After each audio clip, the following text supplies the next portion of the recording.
पर आते हैं कि कैसे हम करें तैयारी।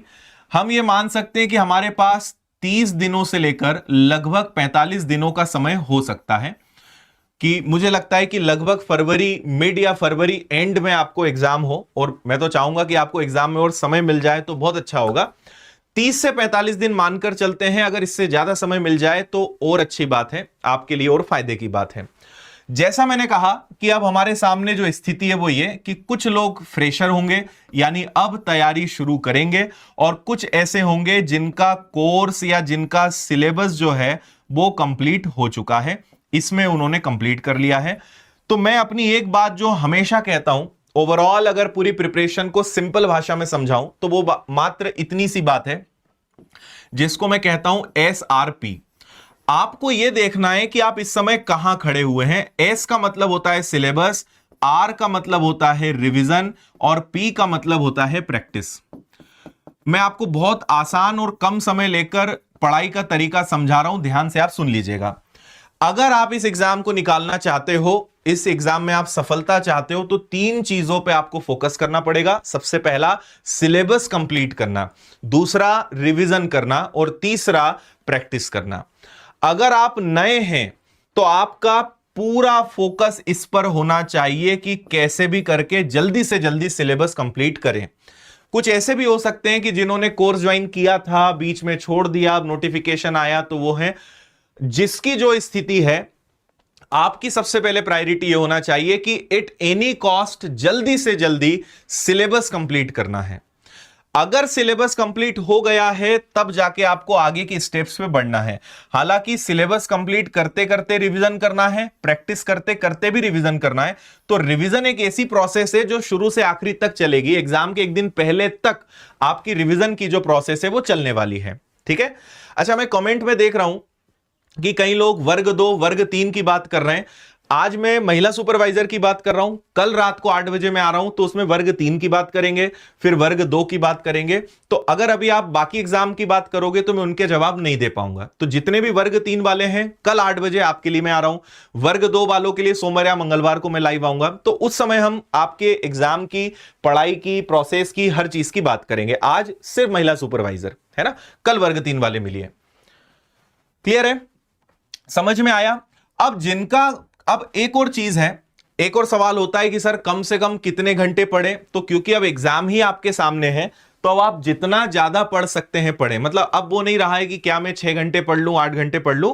अब आपके ऊपर डिपेंड करता है आप कितना ज्यादा समय निकाल सकते हैं। अगर आप टोटली फ्री हैं तो फिर तो आपको 10 घंटे क्या 12 घंटे क्या आपको पढ़ाई में लगा देना चाहिए।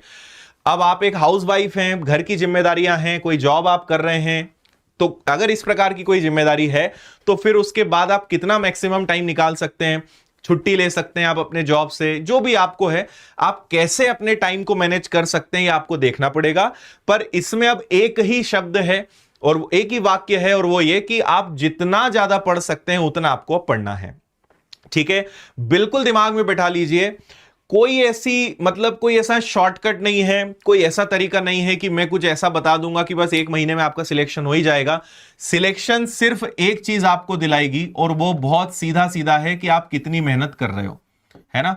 मेहनत के अलावा कोई शॉर्टकट, कोई तरीका नहीं है। कितना समय आप दे सकते हो, कितना अपने आप को उसमें लगा सकते हो, कितना आप ज्यादा से ज्यादा जल्दी से जल्दी सिलेबस कंप्लीट कर सकते हो, वो है। तो जो फ्रेशर हैं, कहीं मत दिमाग लगाओ, सबसे पहले अपना सिलेबस खत्म करो जितनी तेजी से कर सकते हो, है ना।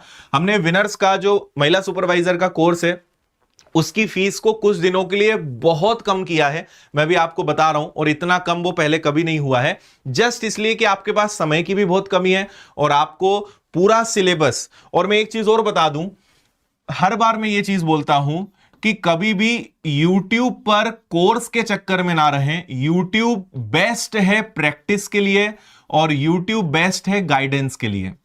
अगर कोई ये गलती करता है कि मैं तो पूरा सिलेबस YouTube से कवर करूंगी, तो ये आपकी बहुत बड़ी एक गलती होगी। क्योंकि आपको पहली बात तो पूरा सिलेबस मिलना नहीं है, फिर कुछ टॉपिक मिलेंगे, कुछ नहीं मिलेंगे, आधे अधूरे मिलेंगे। तो आप क्योंकि वैसे ही देखो, वैकेंसी अभी आई है, बहुत कम आई है, अगली बार कब आती है, और आप अगर इसमें रिस्क लोगे तो ये बहुत मुश्किल होगा। तो इसलिए व्यवस्थित ऑथेंटिक, जहां सब कुछ सिस्टमेटिक हो, आपको वहां ज्वाइन करना है। यूट्यूब से प्रैक्टिस आप करिए। यूट्यूब से जैसे मैं आया हूं, गाइडेंस दे रहा हूं, कोई भी टीचर गाइडेंस दे रहा है वो आप समझिए, लेकिन कोई भी गाइडेंस दे, भले मैं ही क्यों ना हूं, आपको अपना दिमाग जरूर लगाना है कि आपके लिए वो चीज कैसे काम करेगी, क्योंकि सही रास्ता दिखाने वालों की संख्या कम है और भटकाने वालों की संख्या बहुत ज्यादा है। तो आपको यह भी तय करना है कि किसको सुनना है, किसकी मानना है, किसकी नहीं मानना है, क्योंकि बहुत लोग ज्ञान देने के लिए, गाइडेंस देने के लिए उपलब्ध हैं, और मैंने कई बच्चों को, उन बेचारे जो नादान बच्चे हैं, अनुभवहीन लोगों के चक्कर में भविष्य खराब करते हुए देखा है। इसलिए कहीं भी अंधेपन से हमें फॉलो नहीं करना है, इस बात का बहुत विशेष रूप से ध्यान रखें। तो मेरी आपसे यही रिक्वेस्ट है कि इन 30-45 दिन में अगर आप रिस्क ना लें तो बेहतर है ना। और खूब मैराथन्स अटेंड करिए, प्रैक्टिस करिए, पीवाईक्यू लगाइए, एमसीक्यूज लगाइए, यूट्यूब का भरपूर यूज करिए, गाइडेंस लीजिए, करिए। कोर्स के चक्कर में आप पचोगे, परेशान होंगे, आपको 6 महीने 8 महीने भी कम पड़ जाएंगे यूट्यूब से सिलेबस कंप्लीट करने में। अब जैसे एप्लीकेशन में क्या होता है, आप पोषण एवं स्वास्थ्य वाले में गए, आपको पूरे चैप्टर्स मिल गए, उसके अंदर टॉपिक वाइज सारे वीडियोस मिल गए, कहीं भटकना नहीं, स्पीड बढ़ाई हो गया। यूट्यूब पे आधे समय ऐड आ रहे हैं, आधे टॉपिक्स ही गायब हैं। तो रिस्क कितनी लेना है, क्या करना है, ये आपके ऊपर है। और हमने विनर्स का जो पूरा सिलेबस का कोर्स है, उसकी फीस इतनी कम कर दी है कि कोई ये कह नहीं सकता कि अरे ये कोर्स तो मैं नहीं ले सकती हूं। सभी के लिए अफोर्डेबल कर दिया और एकदम कम कर दिया है। मैं आपको आखिरी में उसके बारे में बताऊंगा। अब बात करते हैं भाई जिनका कोर्स कंप्लीट हो गया है, जिनका सिलेबस कंप्लीट हो गया है। देखो, रिवीजन शब्द दोनों के लिए कॉमन रहेगा। जिनका कोर्स कंप्लीट हो गया है, आप पूरी ताकत लगा डालो प्रैक्टिस पर, और प्रैक्टिस के बाद मैं बता रहा हूं रिवीजन आपके साथ भी रहेगा। अब प्रैक्टिस में क्या करना है, विनर्स की एप्लीकेशन पर प्रैक्टिस को लेकर इतना निशुल्क फ्री कंटेंट उपलब्ध है कि अगर कोई उसको लगा ले तो उसको ये 30-45 दिन भी कम पड़ जाएंगे। इतनी प्रैक्टिस के लिए चीजें हमने विनर्स की एप्लीकेशन पर डाल के रखी है। ठीक है, मैं आपको कुछ चीजें बताता हूं।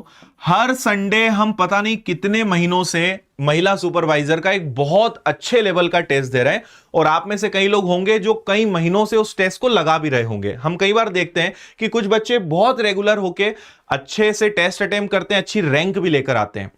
तो जितने भी टेस्ट अभी तक हुए हैं, मुझे लगता है कि नहीं कुछ कम से कम तो आप मान के चलिए कि कम से कम 50 तो फ्री टेस्ट आपको मिल ही जाएंगे। तो इतने टेस्ट भी आपने लगा लिए, बहुत बड़ी बात है, और ये फ्री है, आप इसको लगा सकते हो। तो संडे के जो आपके टेस्ट हैं, फुल लेंथ टेस्ट, आप उनको लगाओ। प्रीवियस ईयर्स के क्वेश्चंस विनर्स की एप्लीकेशन पर डले हुए हैं, उनको लगाओ। एमसीक्यूज डले हुए हैं, आप उनको लगाओ। इसके बाद विनर्स ने अभी टेस्ट सीरीज लॉन्च करी इसके लिए, उसमें आपको टेस्ट मिल जाएंगे, उसको लगाओ। तो जिनका सिलेबस कंप्लीट हो गया है, आप प्रैक्टिस में अपने आप को झोंक दो। अब सवाल उठता है प्रैक्टिस करने का तरीका क्या हो, प्रैक्टिस को हम कैसे करें। अच्छा, 70 हो गए, देखो कितनी अच्छी बात है। मैं तो 50 बोल रहा था। 70 टेस्ट जो हैं अब तक उपलब्ध हैं विनर्स की एप्लीकेशन पर, और ये फ्री हैं, है ना। 70 टेस्ट है, मैं 50 ही बोल रहा था। तो ये देखो 70 टेस्ट हो चुके हैं। अब सोचो 70 टेस्ट, अगर आप रोज 2 टेस्ट भी लगाओगे तब भी है आपके जो 70 हैं वो शायद ही आप खत्म कर पाओ, है ना। तो ये आप सबको निपटा ही देना है, ये सब आपको लगा ही देना है, ये बात आप ध्यान रखिए। खत्म करना है इसको, आपको इतना इसको आपको अच्छे से कर जाना है। अब एक चीज मैं बताता हूं, प्रैक्टिस मतलब प्रैक्टिस भी कई प्रकार की है। पर्टिकुलर सब्जेक्ट की प्रैक्टिस कर सकते हो कि सर मेरा मैनेजमेंट विषय वीक है या न्यूट्रिशन वाला विषय वीक है, उसकी प्रैक्टिस करो। फिर एक होता है कि ओवरऑल कंप्लीट लगाओ। आप जब भी प्रैक्टिस करो हमेशा अपनी कमी ढूंढो कि कहां कमी रह गई है ना, कहां मेरे नंबर कट रहे हैं, कहां पे पड़ा हुआ है फिर भी नंबर कम आ रहे हैं। उसके लिए फिर एक्स्ट्रा रिवीजन करो, उसके लिए कुछ नया पढ़ने की आवश्यकता है तो उस नया पढ़ना है आपको। तो आपको प्रैक्टिस से पता चलेगा कि मेरी कमी कहां है और उसको सुधारो। कई लोग टेस्ट लगा के छोड़ देते हैं कि ठीक है टेस्ट लगाया, 200 में से मेरे 100 नंबर आए, ठीक है। आपके हमेशा नंबर उतने ही रहेंगे अगर आपने एनालिसिस अच्छे से नहीं किया। मैं जिस चीज की बात कर रहा हूं इसको एनालिसिस कहते हैं। टेस्ट आप इसलिए लगाते हो ताकि आप एनालिसिस अच्छे से कर पाओ कि एनालिसिस कहां गलती हुई, कहां नंबर नहीं बढ़े, कौन से टॉपिक में दिक्कत आ रही है, अब उसको सुधारते हैं। तो आपको एक एक सब्जेक्ट को चुन चुन के, एक एक टॉपिक को चुन चुन के खत्म करना है कि भाई न्यूट्रिशन अब लगभग खत्म होने का मतलब है 100% तो हो नहीं सकता, बट 90%, 95% तो हो सकता है। अपनी समस्या को दूर करना है। कोई सब्जेक्ट, कोई टॉपिक दिक्कत दे रहा है, उससे भागो मत। आप कब तक भागोगे? बेटर है उसको 4 बार पढ़ो, उसको बार बार रिवीजन करो, उसकी और एक्स्ट्रा एमसीक्यूज लगाओ, प्रैक्टिस करो, तब जाके वो चीज खत्म होगी, है ना।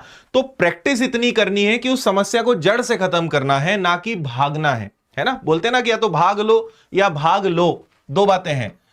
इस भाग लो का दो मतलब निकलता है कि या तो भाग लो, निकल लो वहां से, या होता है भाग लो, उसमें पार्टिसिपेट करो, उसमें इन्वॉल्व हो जाओ। तो आपके पास भाग लो वाला ऑप्शन नहीं है, भाग लेने वाला ऑप्शन है कि भाई उसमें इन्वॉल्व हो जाते हैं, उसके अंदर समा जाते हैं, प्रैक्टिस कर लेते हैं। इसलिए भागिएगा नहीं, फेस करिए। और आप पाएंगे कि जब जब समस्या का आप सामना करेंगे, फेस करेंगे, वो समस्या उतनी मुश्किल नहीं होगी जितना आप उसको समझ रहे थे। तो सिलेबस करना है कंप्लीट जब जब, और रिवीजन करते रहना है। आप ये बिल्कुल मत मानना कि कोई चीज अच्छे से पढ़ ली, आज अच्छे समझ में आ गया तो आप नहीं भूलोगे, ये आपकी गलतफहमी है। कोई भी चीज कितनी ही अच्छी आपको आती हो, कितने ही अच्छे टीचर से आपने पढ़ा हो, कितना ही अच्छा आपके दिमाग में बैठा हो, अगर रिवीजन नहीं करोगे, प्रैक्टिस नहीं करोगे, आप भूल जाओगे। आपको ये हमेशा डर होना चाहिए कि भाई कितना ही अच्छा दिमाग में बैठा हो, भूलना तय है। इसलिए रिवीजन और प्रैक्टिस का बैलेंस बनाओ। जो स्टूडेंट इन तीनों चीजों का बैलेंस करेगा उसका सिलेक्शन 100% होगा, बशर्ते कि इन तीनों चीजों को बहुत अच्छे से मैनेज करें। कई लोग होते हैं रिवीजन ही नहीं कर पाते, प्रैक्टिस ही नहीं कर पाते, सिलेबस ही आधा अधूरा, कहीं ना कहीं यहां गड़बड़ होगी, तभी सिलेक्शन रुकेगा। और अगर आपने इन तीनों चीजों को बैलेंस कर लिया, आप हमेशा आगे रहेंगे सभी लोगों में। क्लियर है? हाँ, देखो मैं सब्जेक्ट्स आपको ऑलरेडी बता चुका हूं जो नए लोग हैं, और मैं एक बहुत ऑनेस्ट आपको सलाह दूंगा कि ये 4 सेक्शंस हैं, इन 4 सेक्शंस के अंदर 100-200 टॉपिक्स हैं। आप भटकते रह जाओगे, कहीं कोई अधूरा, और आप कहीं जगह देख लेना, कोर्स में भी आप कहीं कहीं देखोगे कि पूरा पूरा पढ़ाया भी नहीं जाता है। अगर आप चाहते हो कि एक ही जगह सब कुछ व्यवस्थित मिल जाए, तो आप विनर्स के कोर्स से जुड़ सकते हो, है ना। मैं सकते हो बोल रहा हूं, मैं ये नहीं कि आपको लेना ही है, वो आपकी चॉइस है, पर समय इतना कम है कि कहीं जुड़ गए, और शायद हो सकता है कि विनर्स से और अभी लोग फीस कम कर दें कि बच्चे वहां ना जुड़ के। लेकिन जब धोखा होता है, जब पता चलता है कि यार यहां तो कुछ है ही नहीं, फिर बाद में विनर्स का कोर्स लेना पड़ता है। तो आपको 100 रुपए बचाने के चक्कर में आपने 2-2 जगह कोर्स लिया और अपना ज्यादा नुकसान कर लिया। और आप देख लेना एग्जाम तक, एग्जाम के आखिरी दिन तक कौन साथ देगा और कितनी चीजें आपके लिए लेकर आएंगे, ये आपने पहले भी देखा है ना। तो अगर आप चाहते हो कि किसी प्रकार का धोखा ना हो, सारी चीजें शानदार तरीके से मिले, कोई रिस्क नहीं लेना है, तो आप विनर्स के अलावा कहीं ना भटके, क्योंकि आपको हर चीज एक ही छत के नीचे मिलने वाली है।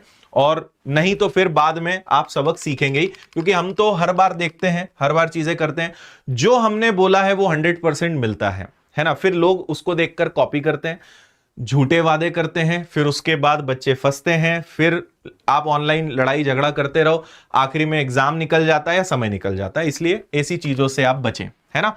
आपको मैं